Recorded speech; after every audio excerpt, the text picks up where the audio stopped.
રવિવારે રાત્રે અમદાવાદના મેદાનમાં ભારતે ન્યૂઝીલેન્ડને હરાવી વર્લ્ડ કપ જીતતા જ ડીસા શહેરમાં જીતનો જબરદસ્ત જશ્ન જોવા મળ્યો હતો। સમગ્ર શહેરમાં મોડી રાત સુધી ભારત માતા કી જયના નારા સાથે ક્રિકેટ રસિકો રસ્તા ઉપર ઉતરી આવ્યા હતા। રવિવારે રાત્રે રમાયેલી હાઈ વોલ્ટેજ ફાઇનલ મેચમાં જેવી ન્યૂઝીલેન્ડની છેલ્લી વિકેટ પડી અને ભારત વિશ્વ વિજેતા બન્યું કે તરત જ ડીસામાં જાણે દિવાળી વહેલી આવી હોય તેવો નજારો જોવા મળ્યો હતો। શહેરના રાજમાર્ગોથી લઈને ગલીઓ સુધી ફટાકડાના ધડાકા અને રોશનીથી આખું આકાશ ઝળહળી ઉઠ્યું હતું। ખાસ કરીને ડીસાના સાંઈબાબા મંદિર નજીક તો અભૂતપૂર્વ માહોલ સર્જાયો હતો, જ્યાં હજારોની સંખ્યામાં ક્રિકેટ પ્રેમીઓ તિરંગા સાથે ઉમટી પડ્યા હતા। લોકોના ટોળાએ ઢોલ નગારાના તાલે ગરબાની રમઝટ બોલાવી હતી અને એકબીજાને ગુલાલ ઉડાડીને અભિનંદન પાઠવ્યા હતા।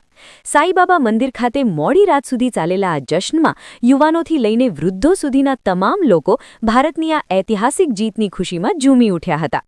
લોકોનો ઉત્સાહ એટલો બધો હતો કે ભારત માતા કી જય અને વંદે માતરમના નારાથી આખું ડીસા શહેર ગુંજી ઉઠ્યું હતું। આ ઉજવણીમાં કોઈ અનિચ્છનીય ઘટના ન બને અને કાયદો તથા વ્યવસ્થાની સ્થિતિ જળવાઈ રહે તે માટે ડીસા પોલીસનો કાફલો પણ સાંઈબાબા મંદિર અને શહેરના મુખ્ય પોઇન્ટ્સ પર તૈનાત થઈ ગયો હતો।